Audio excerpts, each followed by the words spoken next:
Indiana. News, sports, education, and entertainment. Wake up, GI, with Jeffrey Smith. Brought to you by the Geary Community Schools Corporation. All right, everybody, we're back. Once again, want to thank Erica from the Legacy Foundation. Pretty interesting stuff. I could have gone on all day asking her, trying to pick her brain, but we appreciate that. They got a wonderful scholarship dinner coming up later on this evening. I hope it's going to be an absolute success. We're about to switch gears real quick because I believe we've got a very interesting couple in studio right now. They've got a wonderful event coming up on Saturday, June 15th. It is the third annual DBC Gifts of Love Community 5K. It's a family-friendly event. The slogan for this year is Walking to Help Children Succeed. It's going to be next Saturday, June 15th. The check-in is at 8 o'clock. It is in a very beautiful city, Flossmoor, Illinois, 4162 Vollmer in Flossmoor, Illinois. It's the Vollmer Trail, and it's food, fun, and helping those in need. They're raising funds for 1,000 book bags and school supplies for homeless school children in the Chicago suburbs. So yeah, I'm absolutely all in on this. And as I said, we've got a pretty wonderful couple that is in studio right now. So let's go ahead and meet them. I start off always, I was brought up right. Ladies first. Hi, how are you? I'm Michelle Burnett. I'm Michelle Burnett, of course. And hi, everybody. I'm Sean Burnett. All right. Well, first of all, welcome to the show, both of you all. We appreciate it. Before we get to the event, I understand you all have an interesting story. Well, first of all, let's talk about DBC. Is this you all's organization? Tell us why you founded it, what it does, and how it came to be. Well, we started off with DBC offices. That is our primary for-profit. Yeah. And we have meeting rooms, conference room, virtual address. We have a location in Richton Park, and we have a location in Olympia Fields, the executive suites, and they are shared office spaces. Yeah. Go ahead. Now, tell me a little bit about you all's background, because it's a little interesting. So if you don't mind, kind of share it. I'll start with you. Go ahead. And Norris, repeat your name again. Sean Burnett. Sean. Go ahead, Sean. Yeah, so we actually started in printing. We got married in 2000, and we said, okay, let's start a business. Yeah. And we started. I started doing graphic design. I led into printing. Yeah. And next thing you know, we was doing office spaces. But one thing that how we came up with that concept, because when we were home base, yeah, we actually got an office space within a collaboration, a space where multiple offices in the building. Right. And so you were, before we get to that, I know you all have a certain connectedness to your plight of going out here and addressing homelessness and speaking to the homeless. So if you can kind of speak to that, where did that come from? Yeah. So in the process of being in business, we experienced homelessness. Yeah. I let my wife tell a story about how the finance changed on our house, and we ended up losing our house and became homeless. And a lot of people don't know that just because you're not living on the street doesn't mean that you don't experience homelessness. Right. Yeah. You can be homeless living with someone. Exactly. Homeless. Right. And I think as you, and I want to go to your wife, but I think what you were kind of setting up is that, listen, you all were a working class couple and things like that. But just like with anything, sometimes finances can get out of whack, and I always tell this story about my father. I was a little kid, and, I'm an only child, but I just remember we were riding, and we were at a gas station. And there was somebody that was begging, a gentleman that was kind of begging at the gas station. I might have been about 10 or 11 or whatever, and I'd watched a lot of cartoons, and I had called this guy. I said, Dad, or whatever, blah, look at that. There's a hobo. That was the word I used. And I remember my father saying something, and it's always stuck with me to this day. And that is that all of us are all, doesn't matter who you are, what have you, we're all about two decisions away from being in that situation. I mean, you could be living out in a $500,000 home, and if you make a bad decision or make a couple of those, you can find yourself in a very tenuous situation where you're underwater. So I'm very appreciative of that situation and kind of the situation of the story about how you got there. And I'll kind of go to your wife where she can elaborate on it a little bit. Right. We had that was our first home, and we got our an arm No, we had a house without taxes. Yeah. We knew somebody and we just, didn't do our due diligence. Yeah. So I'll tell anybody, before you purchase a home, forget pride. If you've never done it and it's your first time or even second time, ask plenty of questions. So you got a house without taxes. Kind of explain that. What is that? That means that every month you pay a mortgage, but your taxes are going to come up and they're going to be due twice a year. Right. And then when you pay those taxes, that's a separate bill outside of the actual mortgage. Yeah, your property and tax. we could have got one that was in there, but the guy's like, oh no, you can do it. And so then when it came due, he said, just refi. So then we went with somebody else and we refi. Surprise. Well, we got an ARM, which is an adjustable rate mortgage. When you do that, when that rate goes up, well, we couldn't afford the home.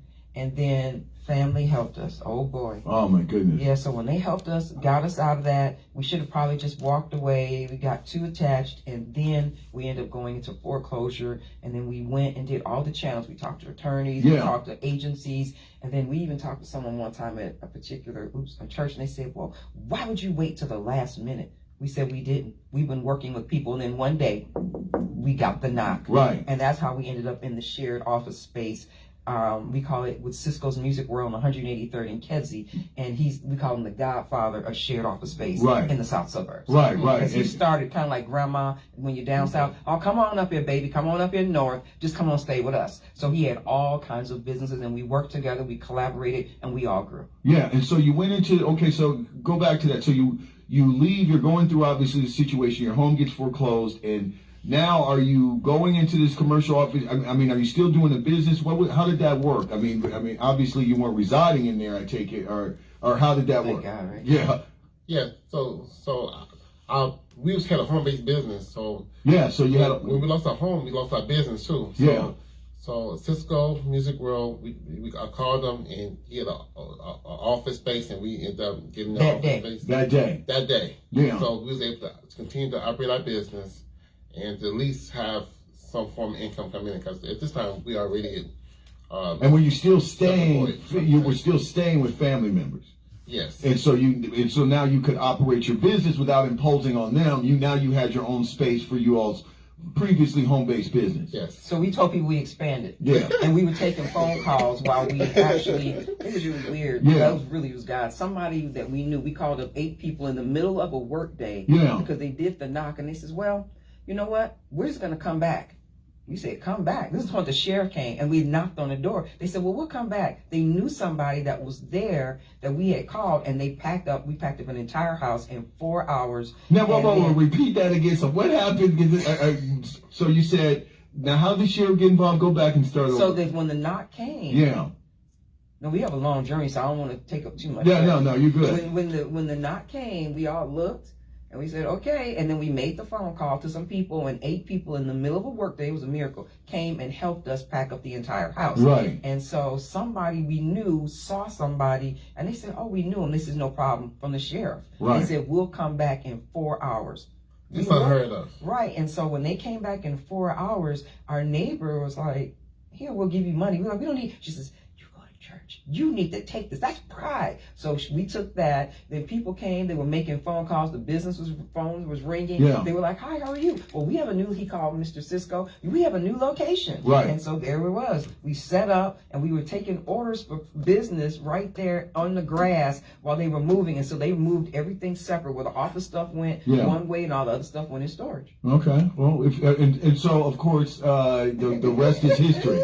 Yes. Now, tell me, I mean, you talked about your own big business. I want to kind of get into that before we get into this. Tell us about the business. What do you do? What is that home-based business that you have? So basically, I connected to a manufacturer. I become what they call a vendor. A vendor. Yeah, that's the name. And so basically, I would take the order, create the design. You're still doing graphic design? Yes. Okay. Mm-hmm. And I would just, once they approve the design, then I would send it to the manufacturer. The manufacturer would print the product and send it back to me. So that's pretty much, in a nutshell, what I did. And so you were running this from home. Oh, okay, so you didn't necessarily have to print in-house. What you would do would get on the computer, do your skill set, and design it. Then you get approval from the client, and then you had your people that you would send it off in order to get the screen print done or whatever the project that you were getting done. Exactly. And okay, I got you. You're the talent. And of course, you're out here supporting them as a loyal wife and partner. Yes. Mm-hmm. Yes. She's shaking her head. And so fast forward now, it seems like you've got multiple locations now, right? How many offices do you have, or is it just that one still? Yes, we have 2 locations, and each location has multiple offices that we rent out to. Oh, so now you're in the commercial subletting Exactly. real estate game. Yes. So okay, full circle. That's what I'm trying to understand. So not only did you get that blessing from Cisco's music, you used it to kind of still facilitate what you were already doing. Now you've gotten yourselves a little bit back on track, and you have gotten some office space, and you're kind of reciprocating the favor, paying it forward.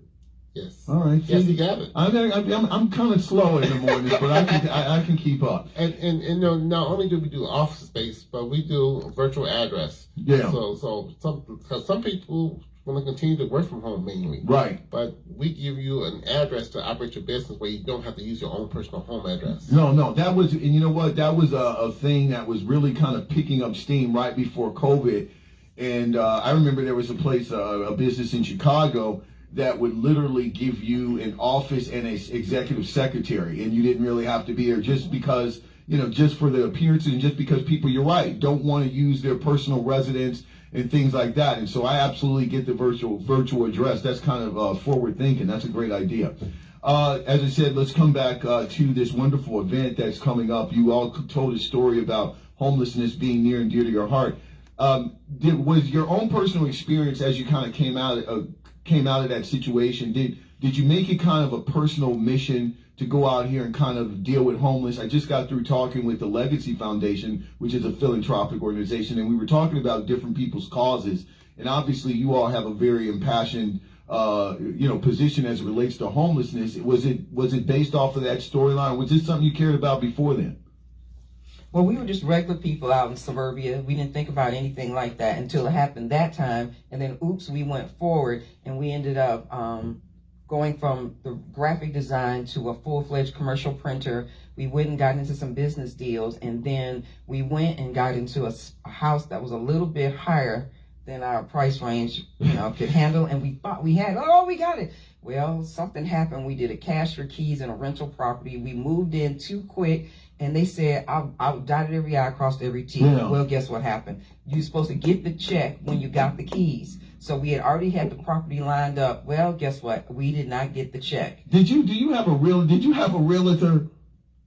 No. No, go ahead, finish the No, I story. just look beautiful. No, there you go. Absolutely you did. No, go ahead. No, but what happened, it was a rental property. Somebody, there was a real estate agent we knew. Yeah. Basically, we never got the check, and it started out the whole transaction of this realty rental property wrong. We got in. Now, why were you getting a check? Okay, you said. Because it was cash for keys, and the owner of the rental property. Explain that. What's cash for keys?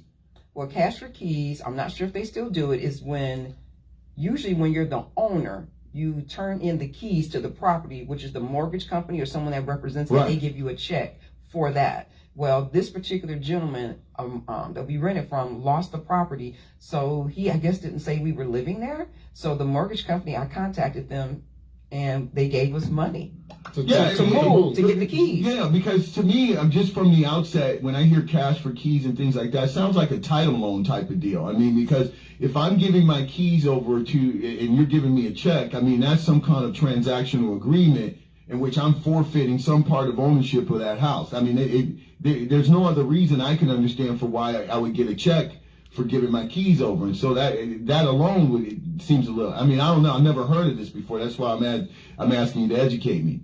So most people don't usually do this as a renter, but Yeah. it happened and we got that. But it didn't happen the way it was supposed to happen. Right. So we went into this rental property and the guy was automatic from jump. It was volatile and we just didn't know what to do, how to navigate. God We bless lived you. there and bam, he was like, this is not working, and we could never catch up. So surprise. So We ended up in an extended stay for almost a year. Oh my God. And then this is something that we didn't realize until we got into the entrepreneurship pool, that lots of entrepreneurs go through this. And once you get a foreclosure or you have something on your credit, then it's harder to rent from the main national companies. Yeah. And then you have to put more money down. So then you're going to rent from Bob, I'm sorry, no offense to no Bobs. No. But Bob down We the offend street. Bob on the show. Hey, Bob, Yeah. you rent from Yeah. Bob. And when you rent from Bob, he may not always do the things he's supposed to do. And you live in substandard housing that is not properly inspected in the way it should. Right. You end up in situations like that. But yeah, it was for a year. We stayed at the extended stay, and that's when we were like, we're going to give back and do it. And so I have a quick definition: homelessness. Yeah. Individuals or families are considered homeless if they do not have a fixed, regular, and adequate nighttime residence. For example, if they're living in a shelter, a vehicle, a hotel, and other places not meant for habitation. Right. Well. And so then I have a couple statistics, if you don't mind. Go ahead. How is homelessness affecting the Chicago Southland region? Estimated number of people who are homeless, 12,816. Estimated number of children, pre-K through 12, who are homeless is 3,682, and that came from South Suburban Pads in 2023. Yeah. And so it's affecting our community a lot more than we really discussed. And we were like the hidden homeless. We didn't, we just went to work every day, working our businesses. We went to church. My daughter was in school. Right. We went on honor roll, band, and we did all the things normal people do. And so people don't realize that. And so I just want to encourage, we found out about a program called McKinney-Vento. Yeah. Because the school, when they said, well, you need an address, we like, address? Like, what you mean? Things you just don't think about. And when we didn't have a physical address in that district, because we have now physically moved and we're at the extended stay, which is out of the area, they gave us a liaison for the school. Right. And they said the federal, McKinney-Vento is a federal program.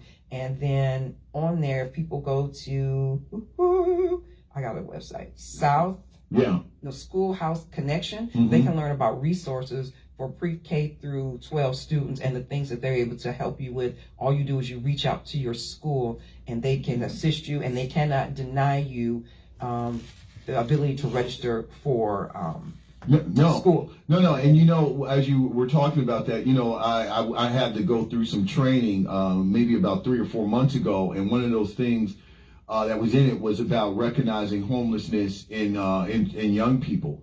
And it was very enlightening to me. I don't have any children or anything like that. I'm not an educator or a teacher, but as I was going through this training and watching these videos and seeing about those situations you described, and there was an exact situation like that where they were trying to let us know about the liaisons in the school districts that are around the community. Because, sometimes a parent might be staying over in an extended stay hotel or a hotel room that might be just out of the reach of said district. And so you've got to stay in contact with that district so that child can be counted and all the other accoutrements that go along with that. So I think this is absolutely amazing. I want to kind of come back. I know we're kind of pressed for time.